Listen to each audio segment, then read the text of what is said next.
শুরু দিয়ে অত্যন্ত গুরুত্বপূর্ণ একটা খবর জানাবো। এখন থেকে সরকারি যাবতীয় কাজকর্ম, নথিপত্র লেখা সবকিছু হবে বাংলায়।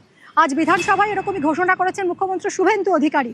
অর্থাৎ যাবতীয় সরকারি ফাইল, সেটা এফআইআর হোক, তার মতন গুরুত্বপূর্ণ ফাইল, কাজকর্ম সব কিছু হবে বাংলা ভাষাতে। এমনকি শুধুমাত্র রাজ্যের মধ্যেই নয়, কেন্দ্র এবং রাজ্যের মধ্যেও যে সমস্ত ফাইল আদান প্রদান হবে বা চিঠিপত্র লেখালেখি হবে, সব কিছু হবে বাংলা আর হিন্দিতে। আর এই যে সিদ্ধান্ত, এটা কার্যকর হচ্ছে 1 সেপ্টেম্বর থেকে। আজ বিধানসভায় স্পষ্ট ঘোষণা করে দিয়েছেন মুখ্যমন্ত্রী শুভেন্দু অধিকারী। কথা বলবো, আবির রয়েছে আমার সঙ্গে, আমার সহকর্মী। আবির, দেখো, একটা সময় আমরা দেখেছি যখন বিজেপিকে বাংলা বিরোধী বলে একটা তকমা লাগানোর চেষ্টা করতো তৎকালীন তৃণমূল সরকার, সেই বিজেপি ক্ষমতায় এসে এমন একটা সিদ্ধান্ত গ্রহণ করলো যেটা এর আগে হয়নি। যাবতীয় বাংলা কাজ এবারে, সরকারি কাজ এবারে বাংলা ভাষায় হবে। কি ঘোষণা করলেন আজ মুখ্যমন্ত্রী? দেখো, আজকে মুখ্যমন্ত্রী সদনের মধ্যে দাঁড়িয়ে যেটা বলেছেন তার একটা প্রশাসনিক দিক এবং একটি রাজনৈতিক প্রেক্ষাপট রয়েছে। প্রথমত, প্রশাসনিক দিক থেকে এই সিদ্ধান্ত অত্যন্ত গুরুত্বপূর্ণ। তার কারণ আমাদের মতো রাজ্যে আমাদের ক্ষেত্রে মাতৃভাষাকে যে প্রাধান্য দেওয়া হয়, সেই মাতৃভাষা প্রাধান্যের জায়গাতে বাংলা হচ্ছে সর্বাধিক গুরুত্ব। এবং যেহেতু রাজ্য সরকারের তরফ থেকে সাধারণ মানুষকে পরিষেবা দেওয়া হোক বা সাধারণ মানুষের সঙ্গে তাদের যে নিত্য নৈমিত্তিক যোগাযোগ বৃদ্ধি করার যে কার্যাবলী হোক, তার প্রত্যেক ক্ষেত্রে যদি মানুষ তার নিজের ভাষার ক্ষেত্রে সুবিধা পান, সেটা তাদের ক্ষেত্রে বুঝতে অনেক সুবিধা হবে। শুধুমাত্র শহর কেন্দ্রিক তো সরকারি ব্যবস্থা কাজ করে না, প্রান্তিক অংশের মানুষজনেরা সরকারের কাজের প্রতি তারা নির্ভরশীল হন। বহু জিনিস রয়েছে, বিশেষত আজকে যেমন তিনি নিজেই উল্লেখ করছিলেন ভূমি ও ভূমি সংস্কার দফতরের কাজ, বা ধরো হচ্ছে প্রশাসনিক ক্ষেত্রে দাঁড়িয়ে যখন কোনো অভিযোগ দায়ের করায় তা কাজ। অর্থাৎ সুশাসন প্রতিষ্ঠা করার লক্ষ্যে এবং প্রত্যেক দিনের নিত্য নৈমিত্তিক যে পরিষেবা তা মানুষের কাছে পৌঁছে দেওয়ার লক্ষ্যের জন্য যে ব্যবস্থা গ্রহণ করাটা দরকার ছিল, তার একটা পুরোটাই বাংলা ভাষার মধ্যে দিয়ে হয়ে যাবে। এর রাজনৈতিক প্রেক্ষাপটের একটা অংশ তুমি উল্লেখ করেছো। ঠিক যখন বিজেপি এখানে বিরোধিতাতে ছিল, তুমি জানো যে তৎকালীন সময় রাজ্যের যে শাসক দল ছিল তৃণমূল কংগ্রেস, সেই তৃণমূল কংগ্রেসের তরফ থেকে লাগাতার আক্রমণ করতে গিয়ে বিজেপিকে বাংলা বিরোধী বলা হতো। এমনকি বাংলা অস্মিতা নিয়ে তৃণমূল কংগ্রেসের তরফ থেকে নানা ধরনের আন্দোলন, নানা ধরনের তাদের যে বক্তব্য, নানা ধরনের কর্মসূচি তাও তারা চালিয়েছে। কিন্তু এই নির্বাচনের ফল প্রকাশের পর দেখতে পাওয়া গিয়েছে যে বিজেপির তরফ থেকে পাল্টা আক্রমণ করে উল্লেখ করা হয়েছিল যে বাঙালি অস্মিতার কথা তৃণমূল কংগ্রেসের তরফ থেকে বলা হতো, সেই বাঙালি অস্মিতার ছাপ রাখার জন্য যে কাজটা করা প্রয়োজন ছিল তারা সেটা করেননি।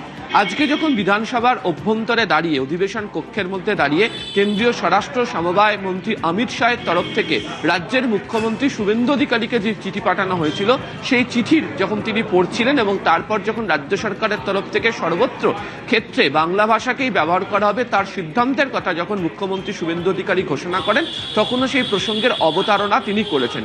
ফলে আমাদের প্রত্যেকের সুবিধার জন্য, রাজ্যের মানুষের সুবিধার জন্য নিজের মাতৃভাষাতেই এবার যাবতীয় কাজকর্ম সম্পাদন হবে, সেটা একদিকে সুবিধা।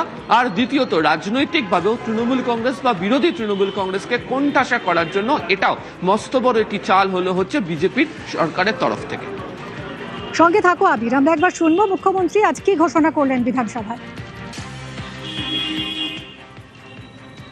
আমি এই পরিপ্রেক্ষিতে রাজ্য সরকারের পক্ষ থেকে ঘোষণা করছি, আগামী 1 সেপ্টেম্বর 2026 থেকে পশ্চিমবঙ্গের সর্বস্তরে আমরা বাংলা ভাষাকে বাধ্যতামূলক কার্যকর করলাম।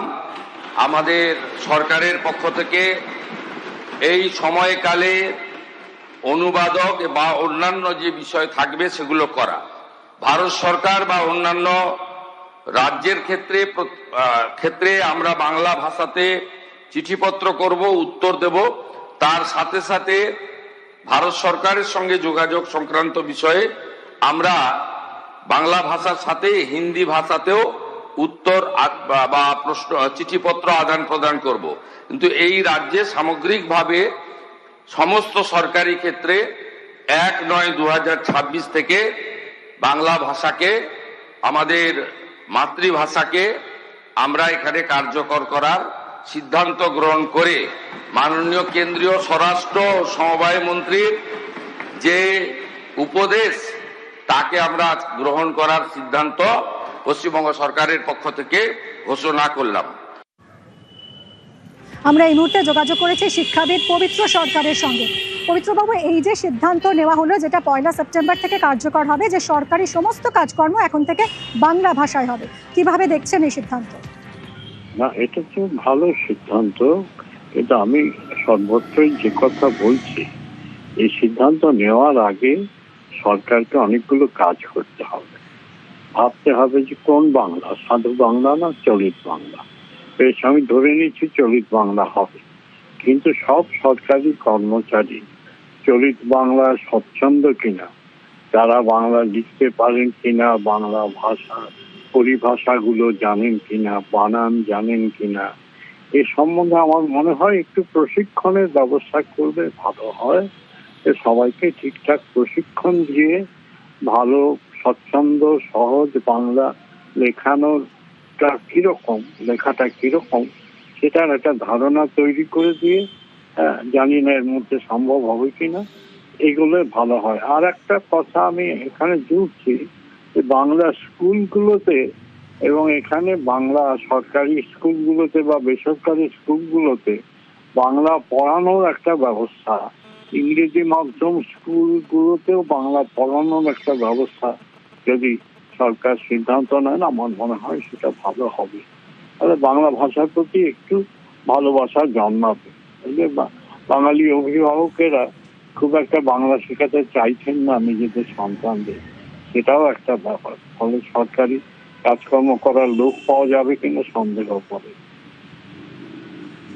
অনেক ধন্যবাদ আপনাকে।